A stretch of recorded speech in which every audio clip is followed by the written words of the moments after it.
Okay, I think, Yeah, it looks like I got the message saying it's live streamed. So, and it looks like it's recording and it's live according to the banner on top. So let's just go with that. yep, I just got it definitely started. Okay, Okay. for those who For those who are just joining us either in Zoom or on YouTube, welcome. Thank you for spending part of your evening with District 17. The four legislators who proudly represent you will be reporting on what we did in Annapolis. We started our meeting before I guess the recording was working, remembering the late county executive Sid Kramer, who died this morning. And so he was a tremendous leader, and his whole family have given so much to our county. We asked everybody to please rename themselves if they're in the Zoom room with first name, last name, and to silence phones if they're going to be speaking. And we are going to kick off with Delegate Kumar Barve, and then I will recognize the candidates and elected officials in the room. So with that, welcome everyone, and Delegate Kumar Barve, Chairman. Okay, thank you, Senator. Welcome to everybody. It's great first of all, it's an honor to represent Gaithersburg and Rockville. And secondly, I have to say, while I never worked closely with Sidney Kramer, he was always a very supportive and knowledgeable person to me. And I'm going to miss seeing him at MML. The last time I saw him was at the Maryland Municipal League conference in Ocean City. And, you know, you can take the boy out of local politics, but you can't take the local politics out of the boy. He always wanted to be there where the action was. So Godspeed, Sidney. So let me begin by saying that a lot happened. My committee is one that has a lot of bills introduced into it. By some measures, it probably has the greatest number of contentious bills on the House side. So we got a lot of work done, but let me focus on a few very important things. To begin with, we passed after almost a year's worth of work, we passed the Climate Solutions Now bill, which is Maryland's answer to our challenges with respect to global climate change. It is being hailed by the National League of Conservation Voters as the most significant law of its kind in the United States of America. The plan with this bill, and these are not just lofty goals, it's a very specific bill that is aimed at achieving these objectives, but in the broad strokes, it seeks to reduce by 60% the carbon intensity of our economy by the year 2031, and by the year 2045, it establishes the goal of Maryland's economy being net zero using all of the measures that we have available to us. I will only say that, let me just go through a few things. It dramatically increases the requirements for the state government to lead by example in terms of buying vehicles and light duty vehicles that are all electric by, I believe, the year 2027. It requires local governments, if they have federal, state, or private donations, to actively purchase electric school buses. It's our hope that the price of these vehicles will come down over the next 4 years such that local governments will begin to do this of their own accord. It establishes some very challenging but attainable guidelines for building energy efficiency. And we have a lot of work groups that we have set up in the law. I will say that we are looking at some things that traditionally environmentalists don't really spend a lot of time thinking about, like recycling used solar panels, for example. So we really see this as being a step forward for the state of Maryland, and it's our objective to lead and be the example that people follow. So that's that, and I'll be happy to answer any specific questions you might have later on. The second thing that has to be discussed is we have changed the highway user revenue formula, which is the formula that gives money to counties and municipal governments. I have to apologize. I think I have a little bit of an echo in this alcove, at least I hear it. In any case, it's the highway user formula, and it's going to, over the next 5 years, It's going to distribute to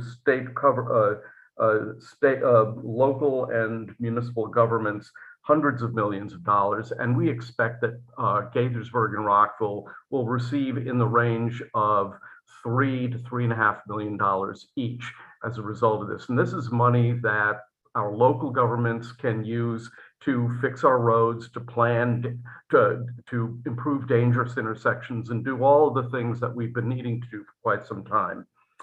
Again, if you have questions, I'd be happy to answer them, but this has been a big victory for the entire District 17 team, and I would say for Montgomery County and for municipal governments throughout the state of Maryland as well.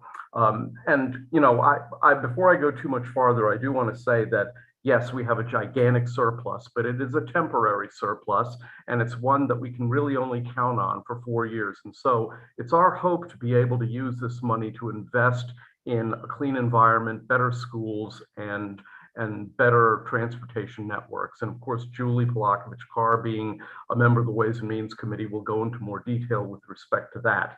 A few other things I do want to note before I sign off my segment. We've passed a bunch of laws that were many years in the making. Number one, we strictly regulate leaving dogs out in extreme weather like cold. Like the extreme cold. A bill that was sponsored by Senator Kagan on the Senate side is a bill that outlaws the declawing of cats. I'm sure that the senator will go into the details about that when it's her turn to do that. We also passed a law that strictly limits the trafficking of wildlife in our environment. It's you know, it's something that's been overdue for quite some time. And a few other, I actually had one little bill that says that if you have a gasoline car and you deliberately park it in an electric car charging spot, you can get fined, just as if you don't have a handicap sticker and you park in a handicap spot. And I know that when my wife goes to the Pip Moyer Center in Annapolis, Maryland during session, there will be a place for her to plug in her car. So that's a great thing. And so, you know what, I'm going to stop right there. There are so many other things I could talk about, but Julie and Jim and Cheryl have a lot to tell you as well. So again, it's a great honor to represent you and represent Gaithersburg and Rockville, and I look forward hopefully to doing it for another 4 years with your consent. So I'll just sign off with that. Thank you very much. Thank you very much, Kumar. You guys have to know that there are only 6 committees in the House, only 4 in the Senate, and the fact that our own Kumar Barve is chair of the Environment and Transportation Committee is a big deal. He has the speaker's ear, and he's able to really move important legislation out of his committee or make sure that it doesn't move out of his committee. So it's a really important thing, and we're lucky to have you. Thank you, Kumar, for your leadership. I said that I was going to be recognizing candidates and elected officials. There may be folks coming and going, so hopefully I will do my best and see who I've got. From the County Council, you've already heard from Council Member Evan Glass, who is at large and who is seeking re-election. Sydney Katz, District 3, our friend and partner in District 17 and represents Gaithersburg and Rockville along with us, is seeking re-election as well. And Hans Remerk, an at-large county council member who is here, who is running for county executive, is in the room. From our city councils, we have Beryl Feinberg, council member for the city of Rockville, and great to see her on the mend and back. And Jim McNulty from the city of Gaithersburg was here and had to dash. And I see our friend Ryan Spiegel as well, council member from the city of Gaithersburg. And then from our central committee, we have Jennifer Hosey, who is seeking re-election. Candidates, we have Max Wee, who is a candidate for sheriff. We have Tom DeGonia, who is a candidate for state's attorney. We have Joe Vogel, who is a candidate for delegate for District 17 to succeed Jim Gilchrist, who is retiring. And we have Joe DiMaria, who is also a candidate for District 17 House of Delegates. Julie Yang is here running for the school board, the Board of Education. Welcome, Julie. I saw Judge Rachel McGuckian, whose roots in District 17 run deep, and she is on the bench now. She is a circuit court member and is running with the sitting judges. And so thank you for being here, Rachel. Judge McGuckian.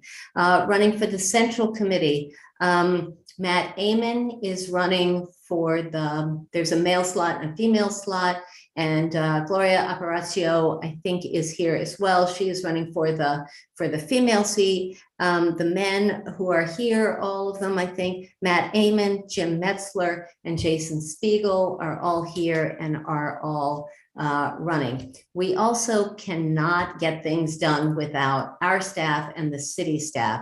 And I want to recognize Linda Moran from the city of Rockville, who is here. And even though she's got the Golden Gate Bridge behind her, she is committed to Rockville. Tom Lonergan Seeger has been a wonderful liaison for the city of Gaithersburg with the four of us. And I see Margie Graff, the CEO of the Rockville Chamber of Commerce, who does great things. The CEO of the Gaithersburg Chamber, Marilyn Balcom. I don't know if she's here yet or she's able to join us, but she has been a wonderful partner and is a candidate for county council in a district that does not overlap with District 17, but will be an important leader. I'm told that Monique Ashton is here in the room now, council member from the city of Rockville. So thank you, council member Ashton. If there are others who join later, I will not interrupt, but we'll make sure that we recognize them later. So with that, I will toss it to Delegate Jim Gilchrist. Hi, everyone. How are you? Thanks for thanks for coming out tonight. It's great to see everyone for the end of session 2022 wrap up. I see we've got, 3 screens of people, and I know there's some people on YouTube as well. So I'd like to run through, just some things. The hot topic of stream restoration and old growth forests. The significant increase in Medicaid coverage for adults for dental care, a major investment in state parks, some local projects. So I'll just go through those and cover those in a few minutes. First of all, on Medicaid, right now in Maryland, to get dental coverage as an adult, there's only 3 groups that can do it. First of all, if you qualify for Medicaid, those who are pregnant, some who are formerly in foster care, and enrollees in rare and expensive case management. What we were able to do this year, and partly because the budget was a little better, we were able to expand Medicaid for adults for dental coverage. And this is major. We've been trying it for years. We finally got it done. And as you probably know, Medicaid is expanded from time to time. I mean, 15 or 20 years ago, it was expanded to children, which was a major step. But expanding for dental care is a big step. On state parks, there was an investment commission, a state park investment commission that met last fall, and it was chaired by former Governor Paris Glendening. There was also Senator George Edwards from Western Maryland was on there, and Senator George Edwards and Paris Glendening, they could really talk about the good old days. And Senator Edwards would say, "Do you remember when I went to your office and told you we had to buy Deep Creek Lake?" And Paris would say, Paris Glendening, he'd say, "Yeah, I remember, and we did, and now the state actually does own the land underneath Deep Creek Lake, and it's a major responsibility for the state." But what we found is, and not only because of COVID, but from 2013, our state parks are just getting overcrowded, especially Cunningham Falls, Point Lookout, the one at the Bay Bridge. And sometimes they just have to close the parking lot to so that more people can't get in because it's just too full. So I watched very carefully on YouTube what the commission was doing, because I know you don't bring out a former governor to do nothing. And they did a lot. And that bill passed this session. There was a critical maintenance backlog that's being addressed. Staffing is too low, that's being addressed. Parks are crowded. The bill specifically calls for a new state park and possibly more than one.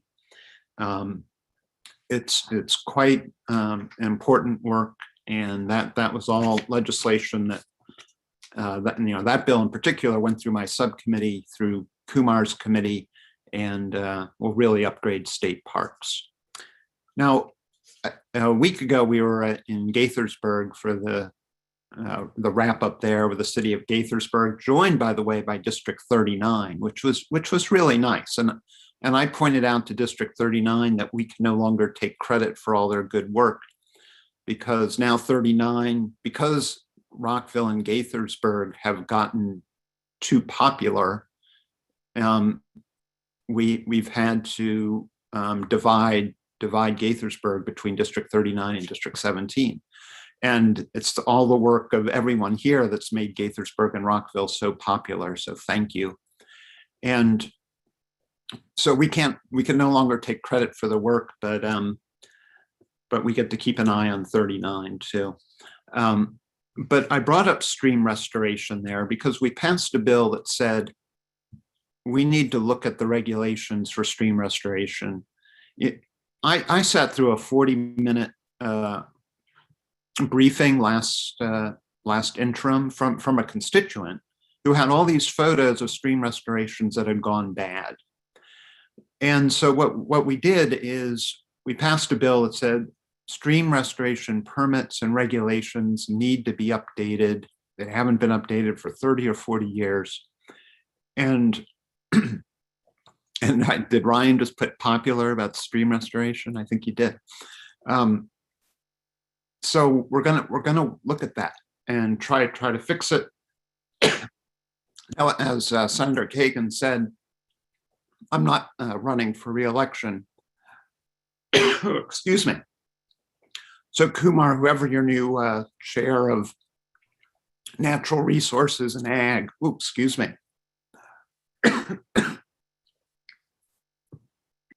Well,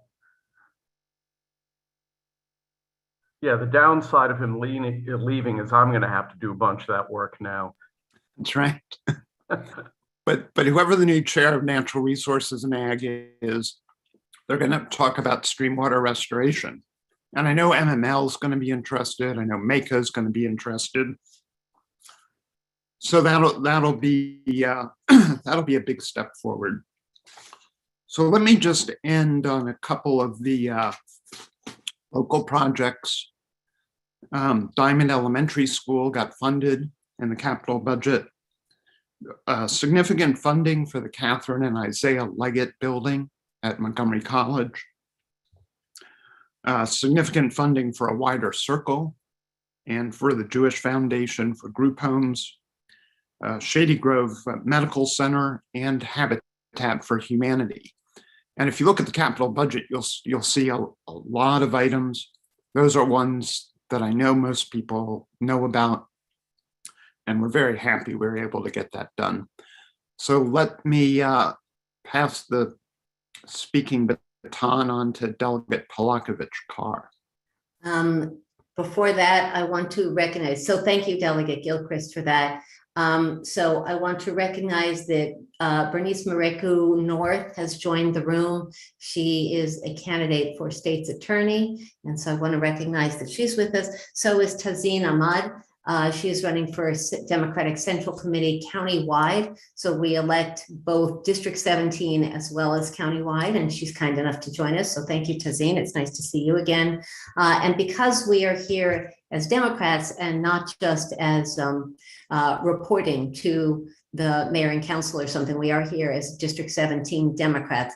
I want to give a special shout out to Democratic leaders like like Ellie Shaw Belvedere. She's amazing and works so hard for candidates, causes, in the party. And I saw, and Carl Van Nest, and there's so many folks who make a difference. Steve Fisher, Dolly Kildee, there are others who really make the trains run on time and help elect Democrats. And that's what we want to do, first in the primary and then in November. The other thing I want to add, I actually really believe this, and I spoke imprecisely. There are 5 candidates here in this room for delegates, for the House of Delegates in District 17. We will have 2 incumbents seeking re-election, but there are 5 candidates, and voters will pick the 3 they want. So I should not have mentioned an open seat and that the 2 Joes are competing for an open seat. There are 4 candidates who are here, and the top 3 will win. So I just want to be a good common cause, transparency and accuracy in that. So thank you to the person who messaged me that, because that was accurate. Delegate Palakovich Carr, you are up. Great, thank you. Thank you everybody for being here. Great to see everyone. And I'm worried I'm going to have an allergy breakdown like Jim did. I don't know about everyone else, but I feel like this has been a really bad allergy season. Well, thanks everybody for being here. I want to just give some brief updates about what my committee, the House Ways and Means Committee, was working on this year, as well as a couple bills that I sponsored. So Ways and Means, in addition to tax policy, elections, and gambling, also has jurisdiction over education, both early childhood education and K-12 education. And I actually serve on that latter subcommittee. So I want to talk a little bit about education. I think it's important for us as we think about the needs, and we know there are great needs amongst our students and amongst educators and other school staff right now as we're coming out of the pandemic and helping kids to make up for the lost ground and the learning loss that happened during virtual learning, to think about where we've come from, especially legislatively. It was just a little over a year ago that we passed the Blueprint for Maryland's Future, which really is landmark legislation to get every public school in Maryland to provide a world-class education for every student, regardless of their zip code, their race, their socioeconomic status. And implementation of that law has started. Really the most notable things since we last addressed you in a town hall at the beginning of I think this year, was the formation of the implementation board, the oversight board, that is going to be overseeing the work of the blueprint. And our former county executive, Ike Leggett, is chairing that body. The legislature continues to be very involved in terms of overseeing how that law plays out. But that is going to provide big investments in terms of our public schools, everything from how do we recruit and retain enough teachers? That's a big area in Maryland, because we actually don't graduate enough teachers from our own colleges in state each year to meet the general demand. About how do we get resources targeted to the students who need them most. And expanding pre-K education, because we know that has a big impact and a very positive impact on learning and kind of lifelong achievements of those students. There's a lot of great things in the blueprint that were all formulated and come up with before the pandemic ever hit, but they're exactly the right solutions for this time. So thankfully we have that kind of structure in place going forward. I'd say the big issue this session, and I apologize if you can hear my dog snoring in the background. Of course, she decided right now is the time to really start sleeping deeply. But I'll say the big issue this session in terms of education was around virtual schools. And, hopefully we're never in a situation again where schools need to go back to being virtual. But as the legislature wanted to make sure that schools have thought it through in case this ever comes up again, so that we're not unprepared and it's not an unexpected thing, and that there are real plans in place for what each district would do, and especially how to make sure that they are getting targeted kind of one-on-one resources to students who are struggling if we ever have to go to all virtual schooling again. So that legislation passed. I'll say that it also put some guardrails around public school districts that want to have permanent virtual schools. There are a number of districts throughout the state that have decided they like this model and they want to keep offering it on an ongoing basis, so that a student theoretically could enroll and be in virtual school for the duration of their time until they graduate from high school. We wanted to make sure that there were some safeguards in place, because clearly that is not an area that works, or a way of delivering education that works for every student. And we don't want kids getting kind of trapped into a system that's not working for them. childcare, that's the other big issue that my committee worked on this year. Childcare, of course, is incredibly expensive. It is very hard to find high quality and affordable childcare even before the pandemic.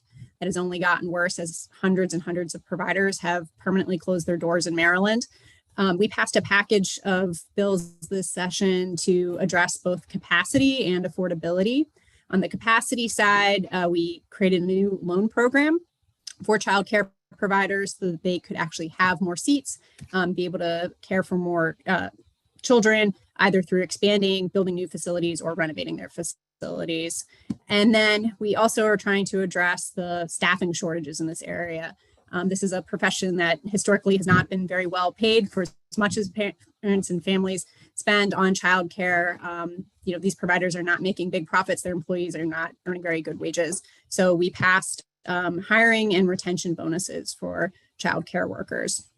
And lastly, we made some very substantive reforms to the application process for families that qualify for scholarships from the state to try to make that easier for those families so that they can more easily access, more quickly access those funds to get their kids into good quality childcare. So that was it on what I want to talk about in terms of what Ways and Means worked on this year. In terms of my own work this session, and actually Senator Kagan, if I'm able to share my screen, I'll let you see if we can get that turned on. I just had one graphic I wanted to pull up. So this session, I worked on about 20 bills. I tend to have pretty diverse interests in terms of the things that I work on. But this year, 8 of those bills made it through the legislature, and already 6 have become law. 2 more are currently sitting on the governor's desk. We have, I think, about 2 weeks left before Governor Hogan meets his deadline for making decisions about which bills he's going to sign, which ones he's going to veto, and which ones are going to become law without his signature. But just touching on 2 of these, the first one is Vision Zero, roadway safety. Unfortunately, we really are at a crisis moment in Maryland and nationally in terms of roadway deaths. And really every level of government needs to be working on this issue. Here in Maryland, we have adopted the goal of Vision Zero, no roadway deaths or serious injuries by the year 2030. Unfortunately, we're kind of going in the wrong direction in terms of the statistics and the trends. So this session, I sponsored legislation that has now become law that requires our state highway administration to publicly disclose safety deficiencies on state roadways whenever a pedestrian or a bicyclist is killed, and to put that information out there. Because really, like, we as the general public, as elected officials, should have access to that information in order to be pressuring the state to make those safety infrastructure and operational changes to make our roads safer and less deadly.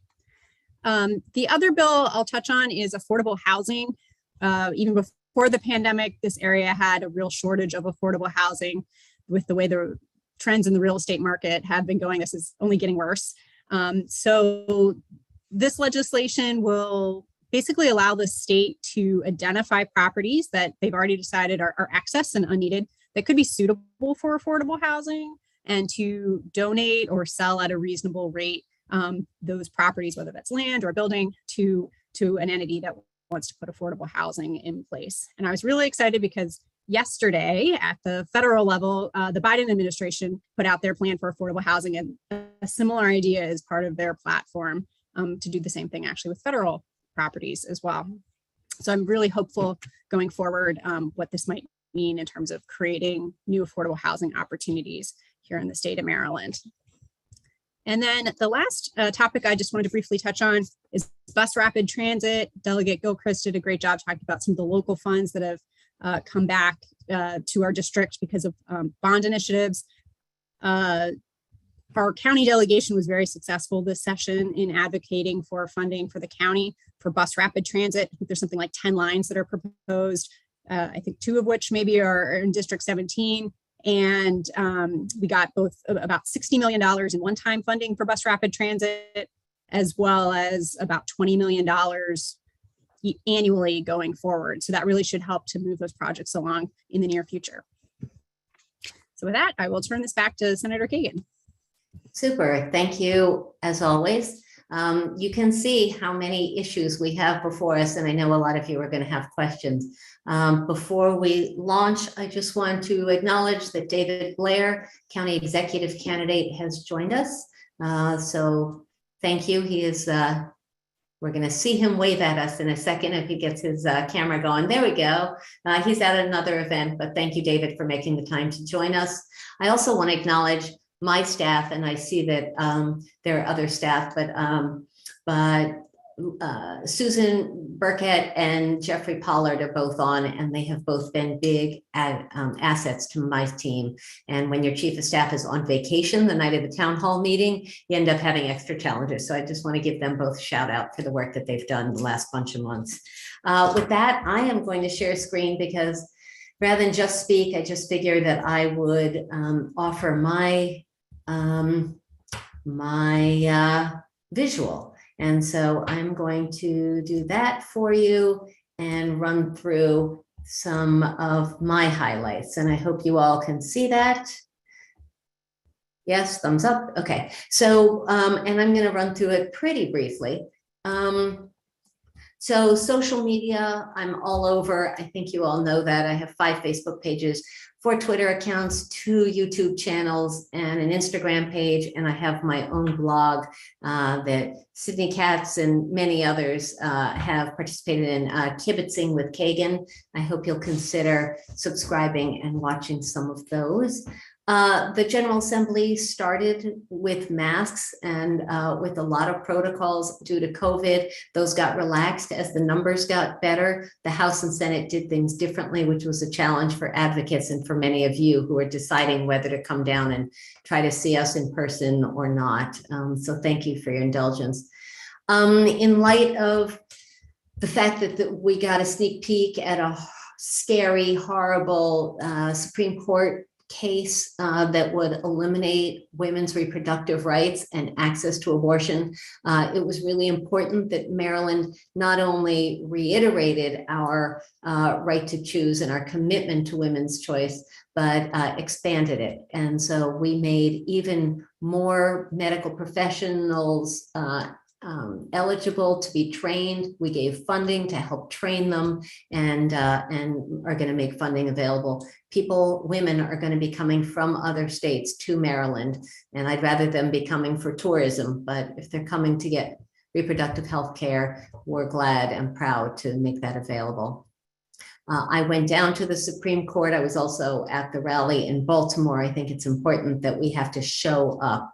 And some people say, oh, but what's the point? We've already lost. But I think that the press is watching, legislators, local legislators, Congress is watching, and state legislators around the country. They have to know the outrage that many women are feeling.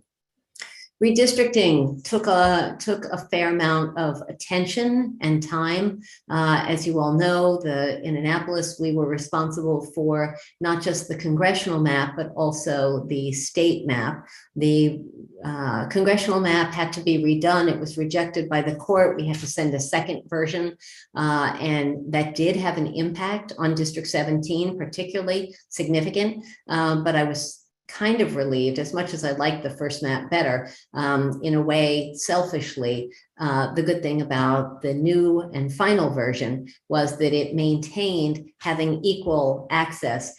Jamie Raskin represents the bulk of Rockville, and so Rockville residents mostly will stay in the 8th district, and the 6th district, David Trone will be representing Gaithersburg, and I think we are very lucky to have access and partnership with both, and they are very different members, but they're both super effective.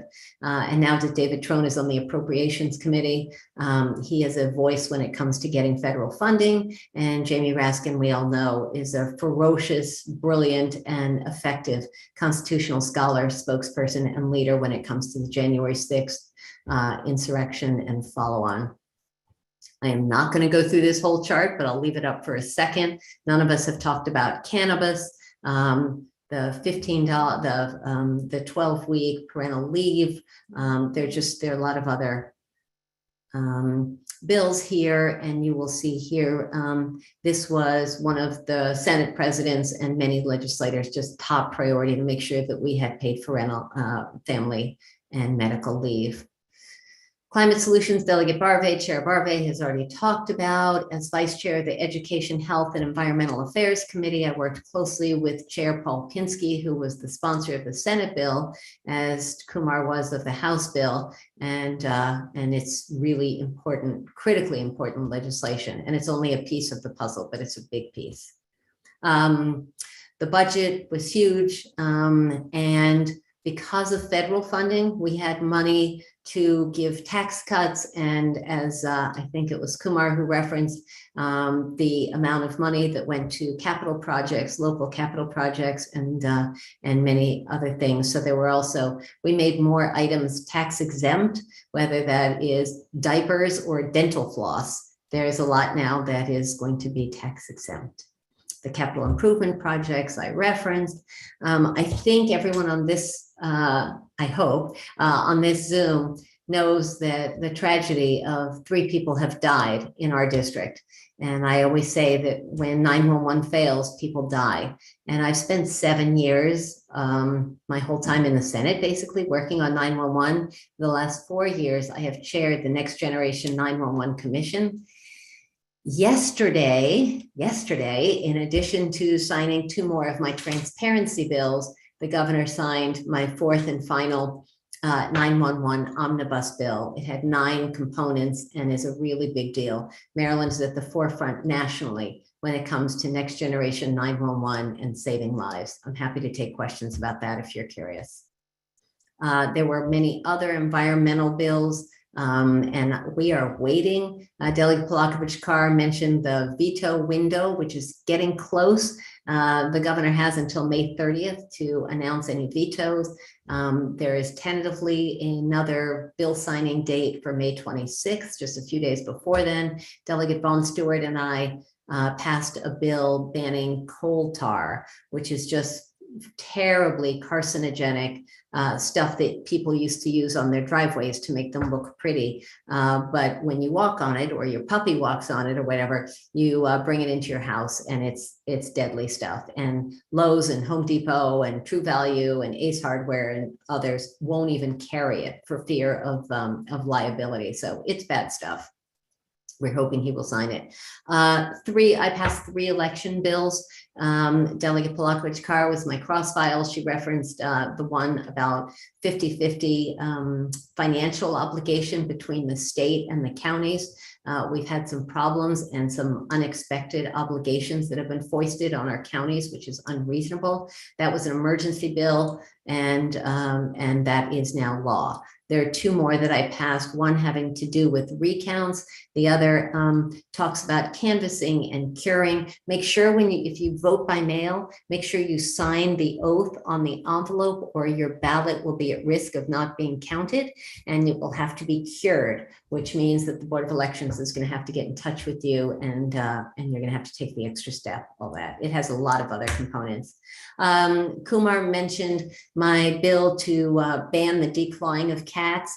I decided to sponsor that in the Senate in memory of my Corona kitty, who was with me for just 15 months, which is so tragic. Too many cats have been being declawed. It is unnecessary and cruel surgery. And Maryland is just the 2nd state in the nation to have banned it. And the governor signed that several weeks ago into law. Maryland's nonprofit, too often taken for granted, not often seen. And so I always say, if our homeless shelters, battered women's shelter, literacy councils, arts organizations all close their doors for lack of support, we would either be missing them and we would be the worst for it, or government would pick it up and that would cause an enormous burden on our budgets. I passed 3 important nonprofit bills in partnership with Maryland nonprofits, not our delegates' fault, but all 3 passed the Senate unanimously, and all 3 died in the House on the final day. It was heartbreaking, but we'll be coming back. Consumer protection is a really hard issue area to try to get people to pay attention to. And that's because they're not the bankers and the gasoline stations and the folks, the liquor industry and folks with highly paid lobbyists. And it's really hard to get that through. We've had some luck. We will continue to work in this area. again, my podcast, everyone from the MCPS superintendent to our chief of police to the state superintendent to the Senate president and many, many more. Check it out. They're pretty fun. And that is it. There is much more to discuss, but we want to make sure that we give time to take questions. So with that, let's open up. So if you all would use the raise hand feature, if at the bottom of your screen, if you click on reactions, and I'm sure you all are Zoom experts by now, if you click on that, on reactions, and then click raise hand, as I have just done, then we will call on you from there. I see no questions. I guess we either overwhelmed you or answered any possible questions you might have had. Scott Weber. And I am going to give preference generally to District 17 residents, but Scott, it's always great to see you, and thank you for all that you do for the Democratic Party and progressive causes. So I consider myself an honorary D17 member. I've been told so, and I've got to at least be participative as well. This one goes to the affordable housing question and has the question of whether there'd be a consideration for options of sort of mixed market affordable housing, like say going to a percentage of, let's say, 50% MPDUs and mixed market 50. So getting the developers in where it's not a 100% affordable housing government slum, if you will, versus having a 100% market, which isn't affordable, but getting a much better blend of mixed and market together in the same facilities. Thanks. I'm gonna toss that to Delegate Palakovich Carr, who worked on this issue. And just for folks, just a reminder, we're going to try to avoid acronyms just to make sure everyone knows what we're talking about. So MPDU is moderately priced dwelling units, and it's a unique and very special law in Montgomery County. So Delegate Palakovich Carr, do you want to talk about that? Yeah, so the legislation that I sponsored in the end, in the form that it passed in, we kept the definition of affordable fairly loose, largely so that our Department of Housing and Community Development could, fully flesh that out in regulations. Our anticipation is, though, based off of what was in the actual legislation, is that the state's regulations are going to mirror, and actually, I don't know what this acronym stands for, so sorry, Senator Kagan, the LIHTC funding source, which is for low-income housing. Those aren't typically, because of the financing of those deals, 100% affordable. It is a mix of both affordable and market rate and various levels of affordability. So really, housing developments that are at various levels of income will qualify under this program. I'll also note that we did pass records amounts of new funding for affordable housing, and actually it's the state's kind of piggyback or supplement to the federal LIHTC, which are tax credits for affordable housing. We did pass record amounts of funding for that this year as well. So in addition to the new land opportunities, there's more money in the pot for that program. So I think we'll see more projects getting funded here in the foreseeable future. Yeah, let me also say that the MPDU program is a county program, I believe. Very few other jurisdictions have a program like that. And the 15% level, I mean, obviously, one doesn't know where the sweet spot is. Obviously, if the percentage is too high, developers just won't participate. So it's hard to know what the sweet spot of a percentage is. I would say that I wish I had the votes to be able to impose this kind of, for rental apartments, for example.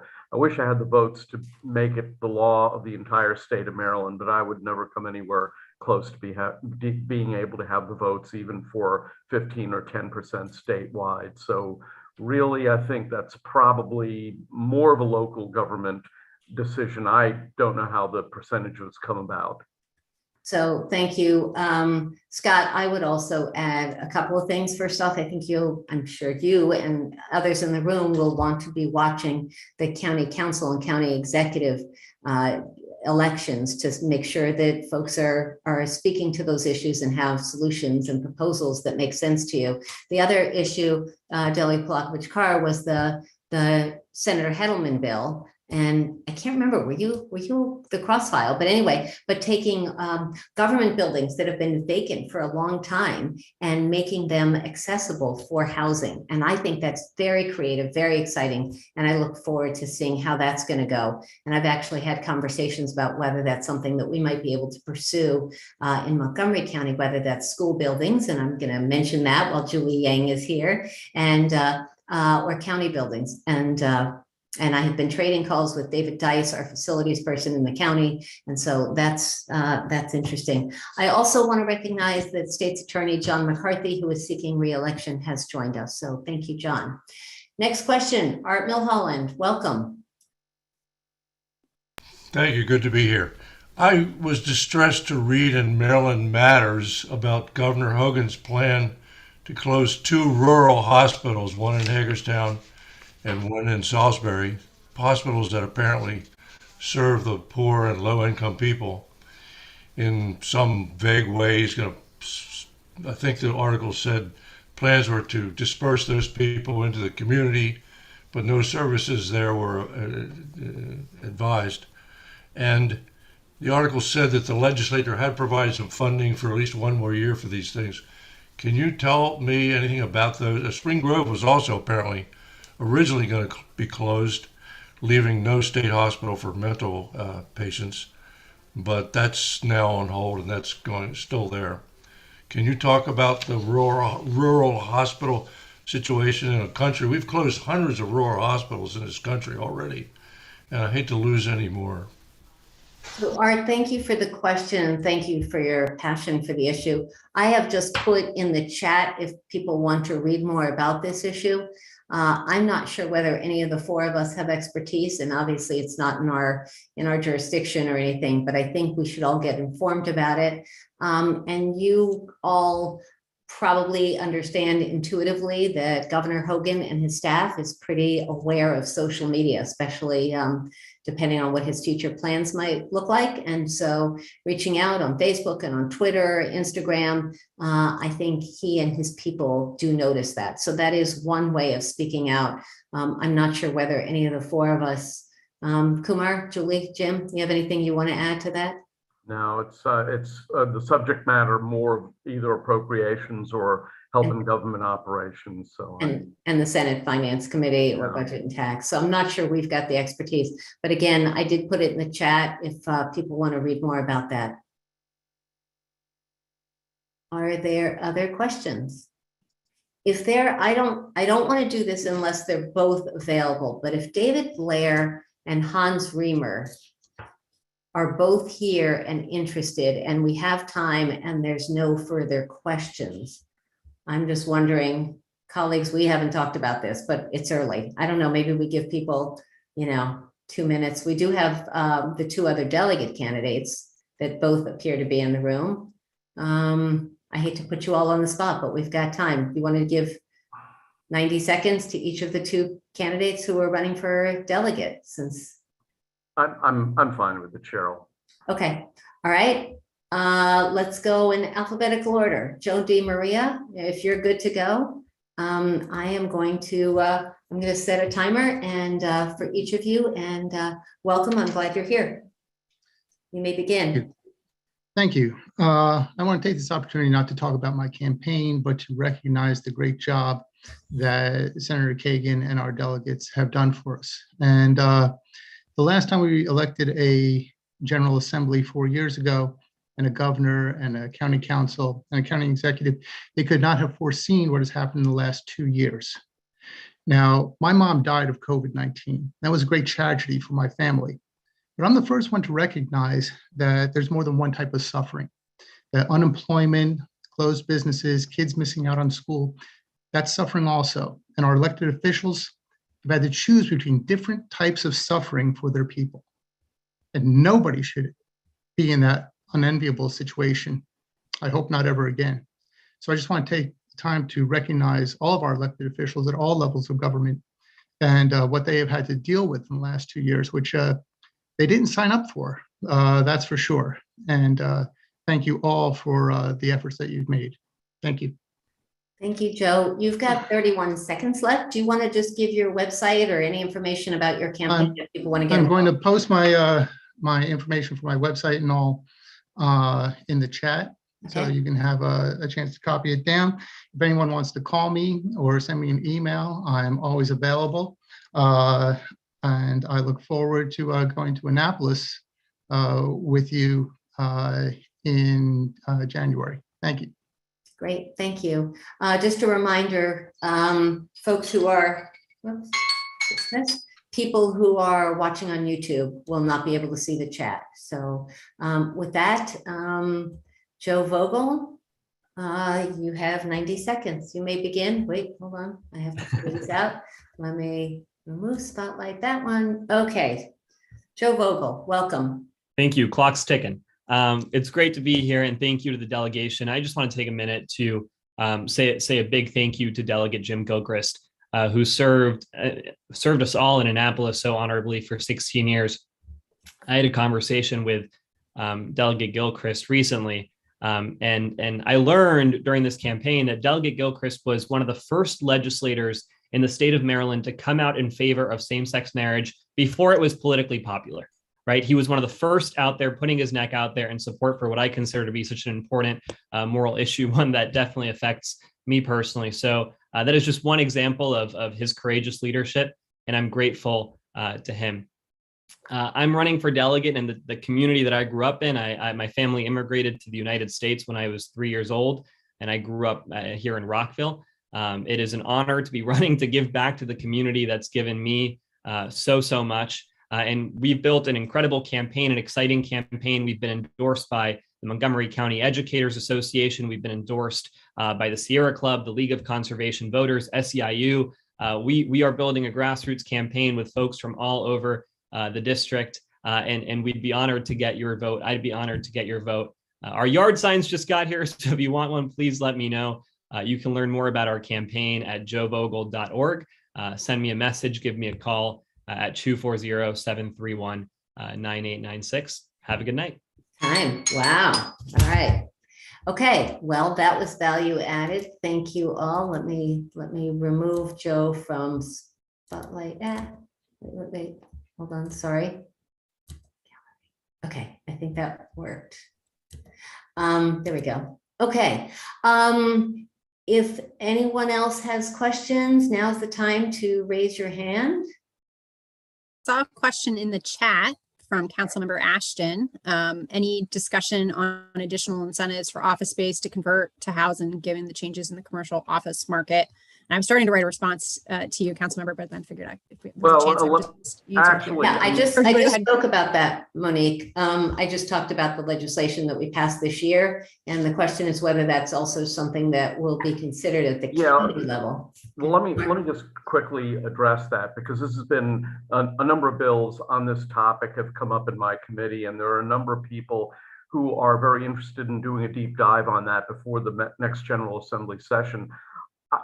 It's hard to plan, I have to say, during an election. We don't know who's, except for me still being the chairman of the committee, which I'm arrogantly assuming I will be. It's hard to know how many of my terrific members are going to get promotions and go to other committees, and what the shuffling around is going to be like. But it is one of the many topics that I and my committee really do want to take a deep dive on, because there are a lot of innovations in Europe in particular that we have got to investigate more carefully.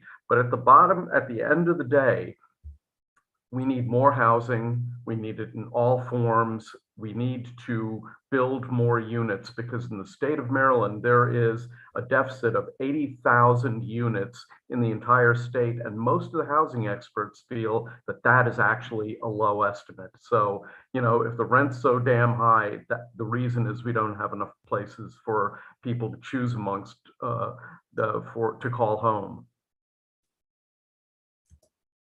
Thank If I you can so just- much. Yeah, I'm putting in the chat the bill that I referenced that Senator Hedelman sponsored, and that is Senate Bill 744, and it has been signed into law. So you can check that out if you like. And I just wanted to briefly add that I don't think there was anything specific on conversions of commercial, like vacant commercial to housing. Although I'll say anecdotally, I feel like I've heard some things in the news about the financing of those kinds of projects can be tough just because office buildings tend to have less plumbing and that sorts of infrastructure. So the cost to actually to switch the use can be prohibitively high in some cases. But Councilmember, I actually would be interested in talking to you more about this. Yeah, maybe sometime after tonight. Okay. So Al Worklitz couldn't figure out how to raise his hand, but he has a question. Thank you. Thank you, Senator Kagan. Can you hear me?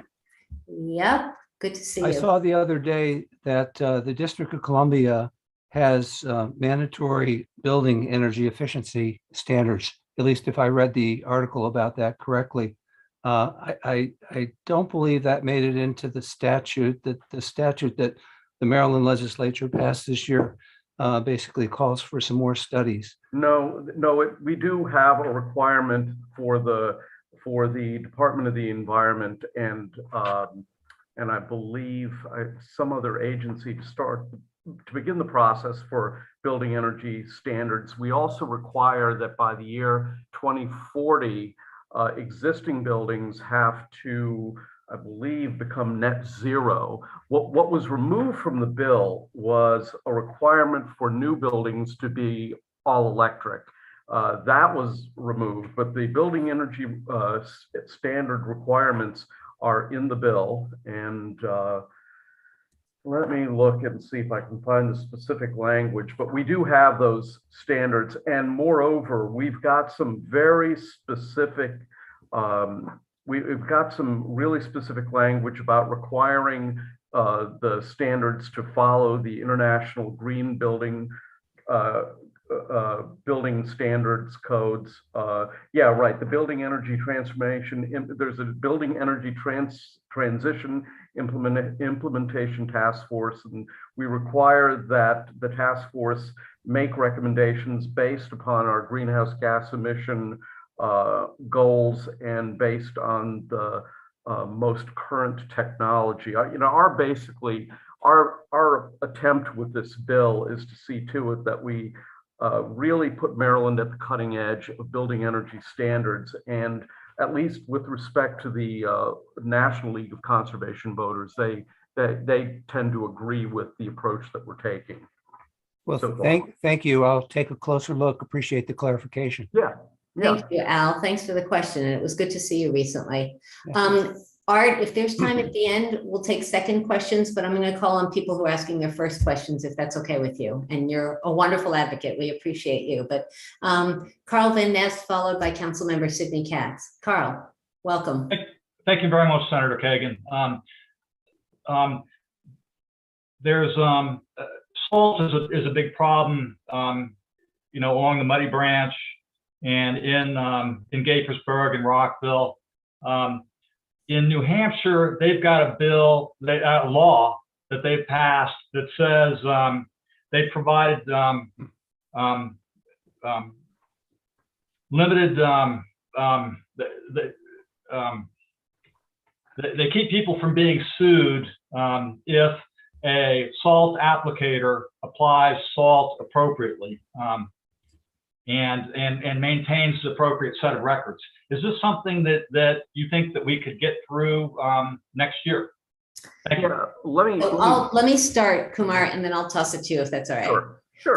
So first, I just want to recognize that Carl is so devoted on environmental issues and specifically on what we call smart salt. And his leadership in Muddy Branch and stuff is making a difference. So Carl, thank you for that. This year, I sponsored a bill along with Delegate Lily Chi that would have provided greater transparency, greater accountability on salt. I also worked on turf, artificial turf. I mean, there's some stuff where we just need greater transparency on some of the issues that are affecting our environment. So Carl, I want to toss it to Kumar, but I really just wanted to start off by saying how great it was to work with you, to be a thought partner with you. And if we come up with something that Kumar thinks we can get through the House, I know that I will work with my chairman to make sure that we move it forward in the Senate. And for those who are unfamiliar with SALT as a really problematic issue, just in 30 seconds here. We're talking about salt, not that we're putting on our food and getting high cholesterol, but when there is impending snow or ice, either before or after, and contractors put down way more ice, way more snow than is needed. And obviously we want to protect people. We don't want grandma to fall and break her hip. At the same time, the salt runs off, gets in our waterways, and is terrible for our marine life, our environment, and our water quality. It's also bad for infrastructure because salt corrodes pipes. So if you think Flint, Michigan, if you think of our bridges and roadways and stuff, so it is not, it's not a small issue, and yet it's not one that I would guess most people have really thought about it. And so Kumar, do you want to speak to that and how the hearing went in the House and what you think about next year? And you are muted. I heard from the members of my committee, and I heard this, well, I heard it from the members of my committee. I didn't talk to anybody in the Senate.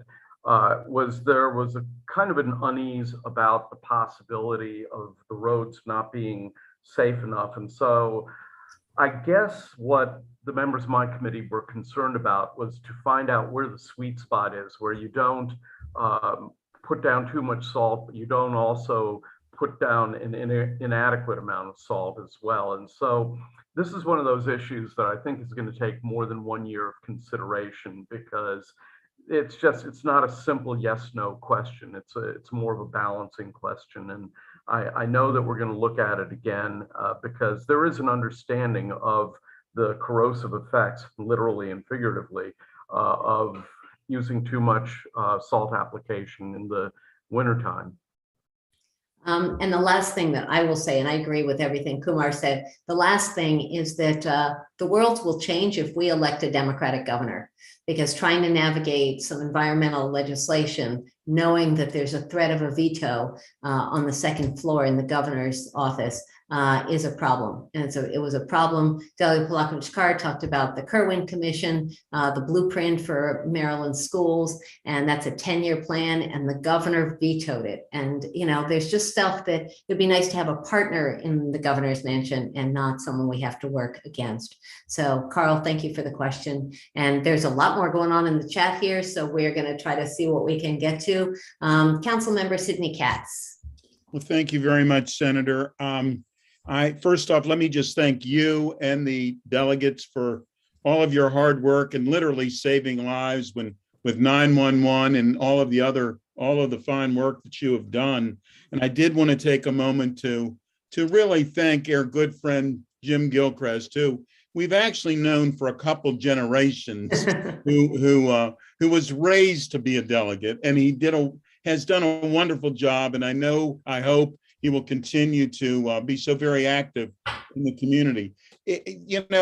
My question, and just as I was about to ask, and I saw that my friend, the mayor of Rockville, Bridget Newton, put in the chat about asking about the I-270 P3 concern. We've been concerned about it from the very beginning. I've often said that the only people who want to make certain that 270 stays clogged are the people who are going to be receiving toll money from 270 and from the private partnership side. So that is a concern. I was wondering if there's any updates from the delegation on it.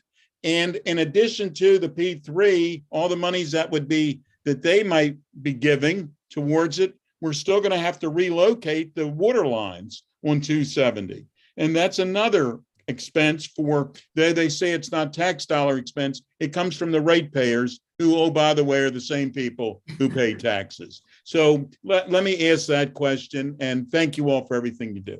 Yeah, let me start. As you know, my committee passed bills 3 years in a row to really examine, regulate, and slow down the whole P3 scheme, because we believed as a committee that it wasn't a good deal.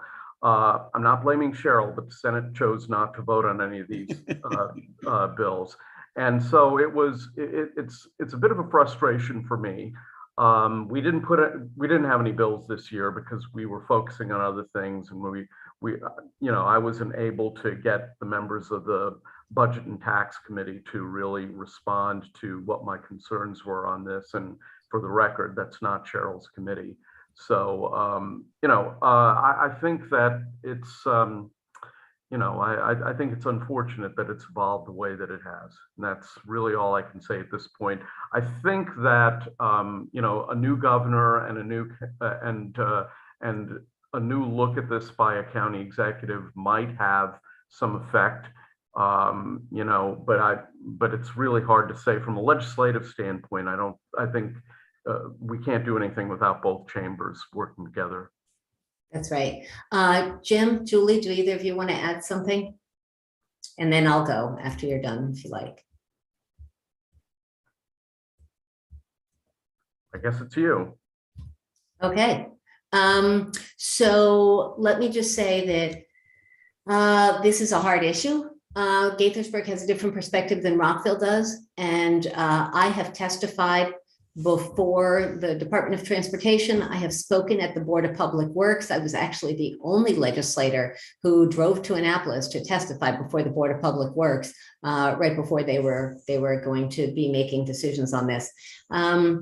I want to give a shout out to Sally Stoltz and many of the other activists who are in this room and who have been just thoughtful and dogged.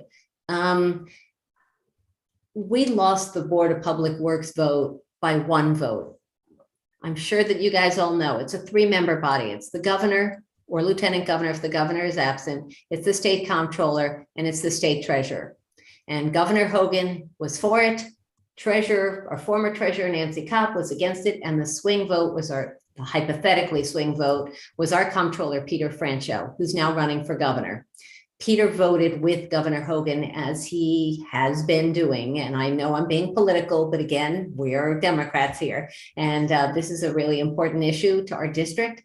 And he has not been as open to transparency, to collecting data, and to slowing the process down, as Kumar said, in order to make a thoughtful decision. So we're not creating pricey tolls for people. Cheryl, I have to disagree with you. That's not political. You were just telling what the literal facts were. That wasn't really a statement.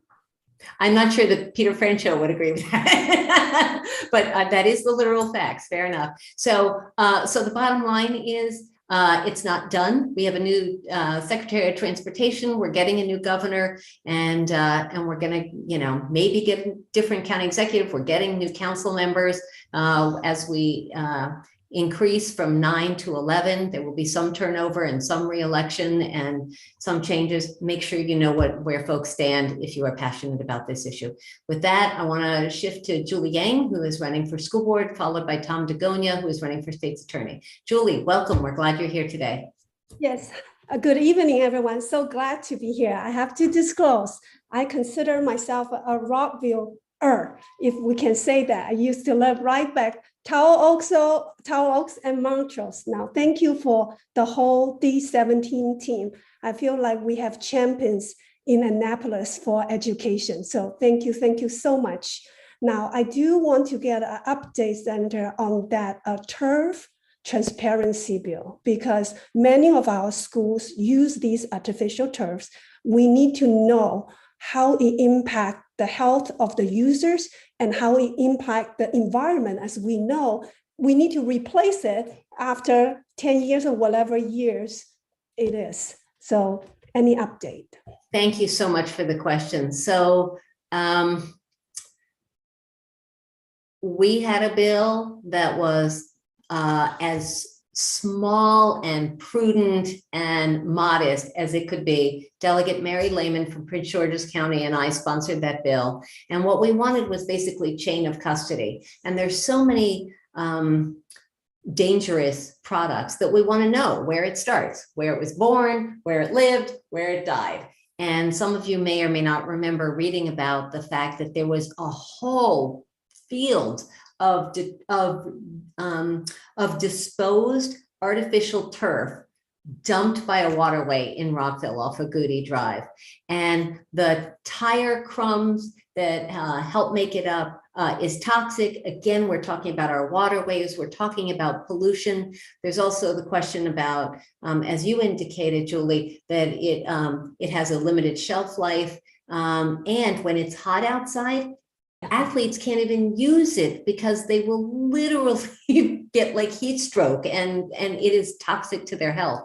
There are also questions about the carcinogenic implications for our athletes, for people who are using the turfs. And yet people find it, decision makers often find it intriguing because it is less expensive and can be easier to maintain. You don't have to mow the grass and all that.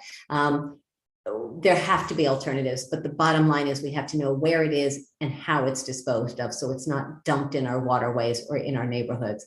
It moved out of the House this year. We were going to pass it in my committee in the Senate, and we ran out of time. The sponsor, Delegate Lehman, and I, and the chairman and I will discuss what we think makes sense moving forward. But the advocates are pretty outspoken on this, and so I'm hoping we'll be able to figure out something that makes sense.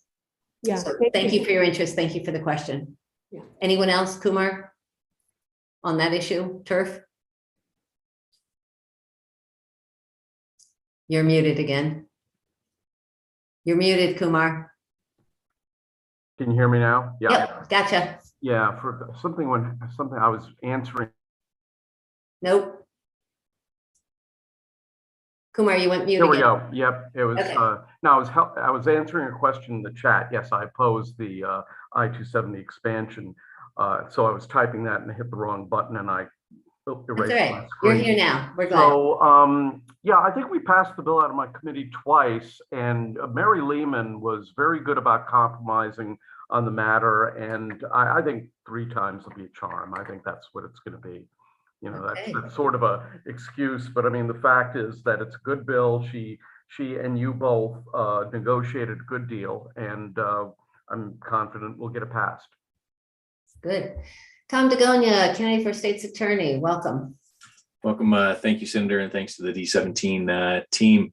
I'm not sure that everyone fully appreciates how critically important your work on Next Gen 911 really is. I mean, because as we move forward in the criminal justice system, we're really going to be asking our emergency operations operators to be air traffic controllers in the criminal justice system. And that is really a backbone of how we're going to dispatch people in the future. So I can't overstate the importance of that, and thank you for your work. I know that this is not a judiciary heavy delegation, but I'm gonna steal a little bit from Councilman Ryan Spiegel as well.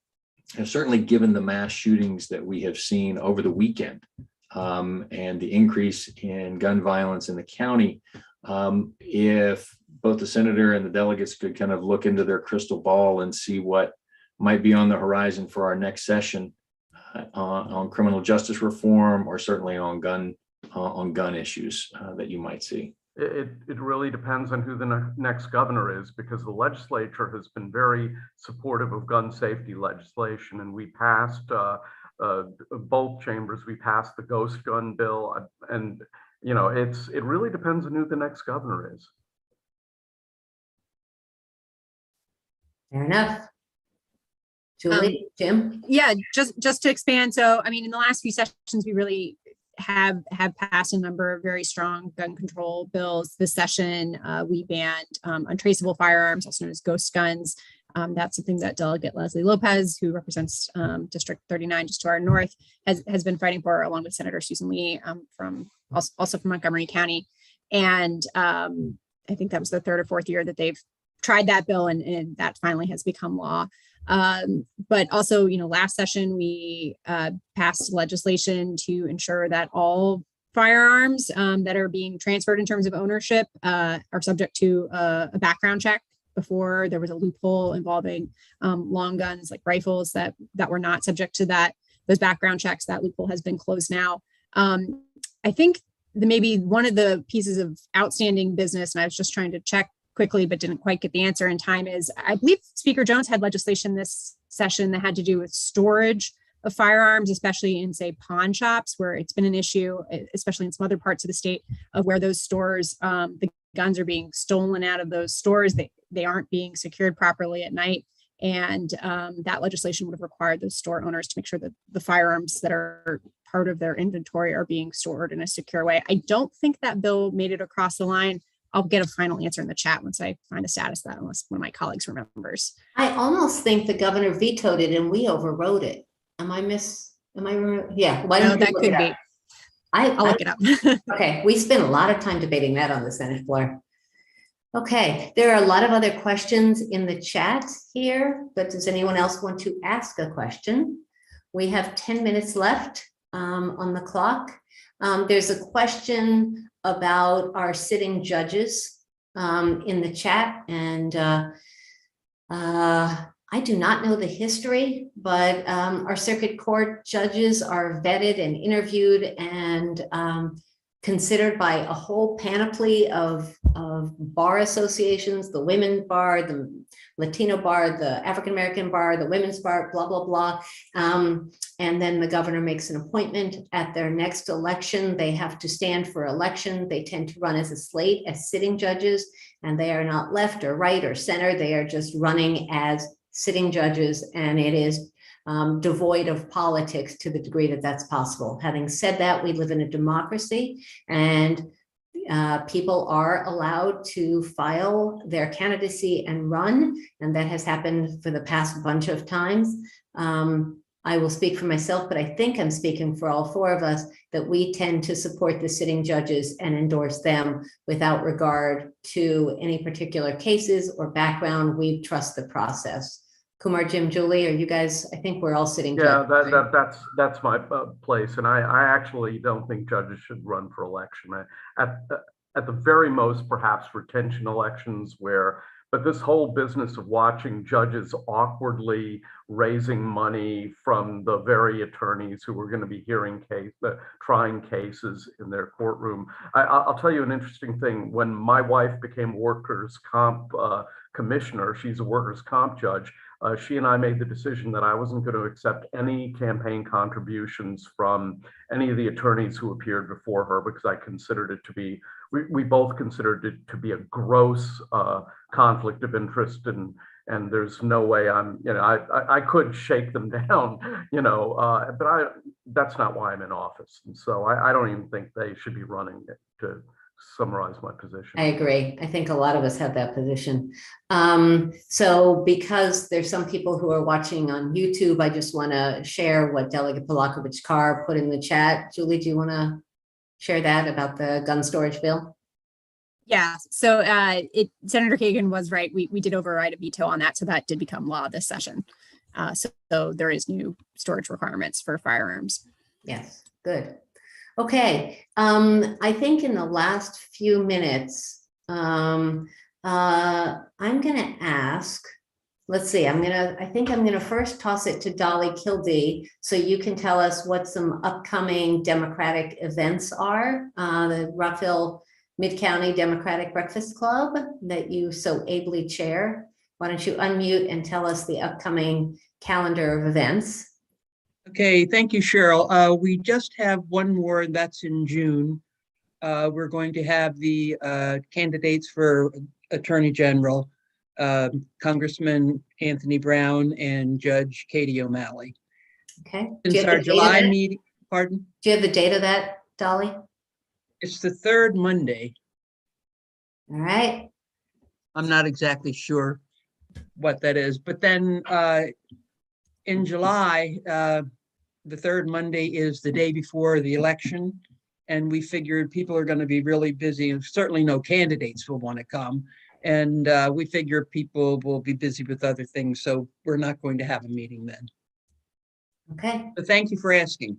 Absolutely. So it looks like the third Monday of June will be June 20th, and that is on my calendar actually. And it is god awful early in the morning for those of us who are not morning people, but it's well attended, and the Office of Attorney General is obviously critically important, and we will be electing the successor for Attorney General Brian Frosch, who has been extraordinary. So it's an important one. I encourage you all to attend. Linda Moran, why don't you talk about hometown holidays? Good evening, Senator. Thank you for the opportunity. Hometown Holidays is coming up soon, and we hope that many will attend. We have Mayor Newton and other elected on the line. I'm wondering if they might want to. Oh, I guess, chime yes, in. yes, she's here. Madam Yes. Mayor, do you want to Yes. give a pitch on hometown holidays? Good evening, everybody, and thanks to all. I was trying to write a chat in there to Delegate Palakovich Carr, thanking her for her support for the 270 issue. I'll finish that in a minute. Yeah, we hope you will all join us for Hometown Holidays. It's going to be a little different this year. It'll be at Redgate Park. We're trying something new to hopefully generate a little bit more enthusiasm. On the other hand, we're taking it away from our downtown. So we are balancing the need for quiet in the downtown and our need for more space. We'll see how it goes, but please join us on Hometown Holidays weekend, which is Memorial Day weekend. We have great plans, concerts. There will be shuttles from the town center to the Redgate Park. There will be parking at Redgate Park as well, and we hope you'll join us. Please check out www.rockvillemd.gov and also Explore Rockville, a new website that has been put together to list all of the activities that are going on in the city. And we hope to see you there. Great. And why don't you talk briefly about Monday's parade? We assume that's still something you want to be talking about too. Sure. So part of Hometown Holidays is always our Memorial Day celebration. We will have on Monday morning a ceremony in town center in the square, and then a parade that will be going through the square into the center and ending right in front of the courthouse. And you're all welcome to join us for that. We've been, as everyone knows, on hiatus for a couple of years, so it'll be nice to be back in person. We hope you'll all join us. Thank you, Madam Mayor. I am looking in the room to see who we might have to talk about Gaithersburg, but I am not seeing someone. So Not the book fair. I mean, I know we've got to do the book fair. So who wants to do the book fair, the awesome book fair? And then Julie, yes, we'll do that. Book fair. Who wants to do that? I'll do the book fair. Do it. and I'll do it because I made a mistake one night. I was very nervous, as I always get, testifying in front of the county council. Oh, wait, sorry, Ryan's here. Sorry, sorry. Madam Mayor, I'm sorry. Now that Ryan's here, can I just finish 1 second? Please. I introduced myself as the mayor of Gaithersburg one time, thinking that I was, and Ryan was sitting next to me, and it was a great laugh because we really do appreciate each other. So Ryan, I'm glad you're back on. Thank you. Councilmember Ryan Spiegel, who is not a council member for Rockville. He is proud to represent Gaithersburg. Thank you, Senator. I actually would have really enjoyed listening to Mayor Newton promote the Gaithersburg Book Festival, but since I'm here, I'll be happy to do it. Bear with me. I know I've been typing a lot in the chat box, but I am actually quarantining and recovering from COVID myself. no. So if I'm coughing a lot while I talk, I apologize. But certainly want to remind everybody that we are seeing a spike right now in the community, and people still need to remain vigilant regardless of whether or not masks are required. I would strongly recommend wearing them when you're out and about in public, at least for the next couple of weeks. The Gaithersburg Book Festival is back live and in person this year, this coming Saturday. The weather is supposed to be beautiful, hot, but beautiful. From 10 a.m., I believe, until 5 p.m., could be 6 p.m., all day long. We have a new location this year. For those who have attended in the past, you might know that we used to do it on the grounds of City Hall, in the parking lot and parks just outside of City Hall. This year, we're trying something new. Since we haven't had it in person for a couple of years and it's been virtual, we're actually moving it to the beautiful bucolic rolling hills of Borough Park. just next to the Activity Center and Gaithersburg High School. There will be hundreds of authors of all different categories of books, including several extremely prominent national and international authors in fiction, nonfiction, biographies, mysteries, science fiction, children's and young adult literature. It's an amazing lineup. You can go to gaithersburgbookfestival.org for all the details. It's free to attend, free to park, although it does cost money if you want to buy one of the author's books, but all these authors will be on hand to sign them. It's an incredible cultural event for District 17 and for the city of Gaithersburg and for the larger community. Bring your I know little people. a number of us will be attending and introducing authors. So please do show up, enjoy, bring a bottle of water because it'll be hot, but it's going to be a great, great day. That's Thank this you, Ryan. Saturday, all day at Borer Park. Thank you so much, Ryan. Stay well, get healthy. Damn. And yes, too many folks are still struggling with this. So I hope you all stay healthy. And before we wrap, Delegate Palakovich Carr, let's just do a minute on voting. So July 19th is now the election. The primary election, as we know, in many, but not all races, will be the race. It's really important that you vote. And Delegate, go ahead. Yes, and I just wanted to put in a reminder to everyone that in Maryland, anyone can vote by mail, but we are back to kind of the status quo, unlike the 2020 elections, where if you want to get your ballot mailed to you, you do need to request it. Because of legislation that we passed last session in 2021, you now have the option of you can get your ballot just for this election, or you can say, I want my ballot always to be mailed to me going forward. It's a permanent mail-in ballot list. Basically, when you do the online form through the State Board of Elections, you'll get the choice of which way you want to set that up. And folks were also mailed a form several months ago from the State Board of Elections to request your ballot. You still have time. It's better to do it early. I think the deadline to request a mail-in ballot is in early July, but spread the word. Anybody can get a mail-in ballot. Hope people do. And you can still, there will still be early voting. There will still be election day voting. And if you, and there will be drop-off boxes, including the one at Rockville City Hall, at Gaithersburg High School, and or Borer Park. The Board of Elections has been debating that. And then you may also put it in the snail mail without putting a stamp on it, thanks to Delegate Palakovich Carr and me and others and stuff. So that's important. With that, I think we ought to wrap up. We are a minute over. Really grateful to all of you for joining on. Wishing all the best of luck to the candidates. Thank you for being engaged in democracy, for putting yourselves out there. Make sure you vote top to bottom, including Board of Education, including Democratic Central Committee. And I hope you will watch for emails and flyers from the four of us, from Sydney Katz, from everyone else who is running. And I hope you'll consider our views, because we work hard and we have strong opinions on things. So with that, thank you all very, very much. Take care, stay safe. Bye-bye. This meeting